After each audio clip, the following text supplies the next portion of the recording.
In today's video, I'm going to teach you how to download photos from Google Drive. This is a simple process that you can easily follow whether you're using Google Drive for personal or professional purposes. So, let's dive right in and get started.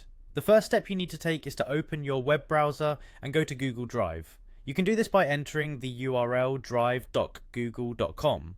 Once there, if you aren't automatically logged in, you'll be prompted to sign in using your Google account credentials.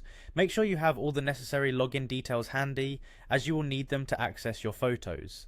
After successfully logging in, you'll find yourself at the home page of Google Drive. From here, you'll want to navigate to the folder that contains the photos you intend to download.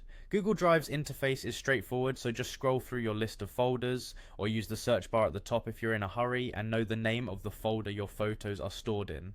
Now, if you want to download just one single photo from your folder, this part is super easy. Find the specific photo you want and right click on it. In the context menu that pops up, you'll see an option labeled Download. Go ahead and click on that, and the download will begin instantly, saving the photo to your computer's default download location.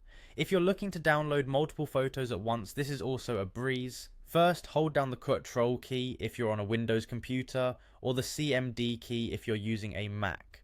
With that key held down, go ahead and click on each photo you wish to download, selecting all the ones you need simultaneously.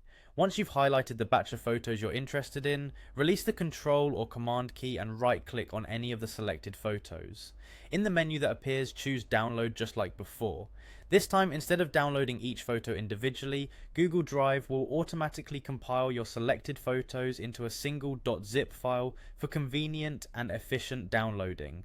Downloading as a .zip file keeps your photos organized and reduces the clutter in your downloads folder, which can be particularly helpful if you're dealing with a significant number of images. Remember, after downloading, you'll need to extract the files from the zip folder to view them individually. And that's it, you've successfully downloaded your photos from Google Drive to your computer. I hope this guide has been helpful for you, and if you have any questions or need further assistance, feel free to leave a comment below. Thanks for watching, and enjoy managing your photos with ease.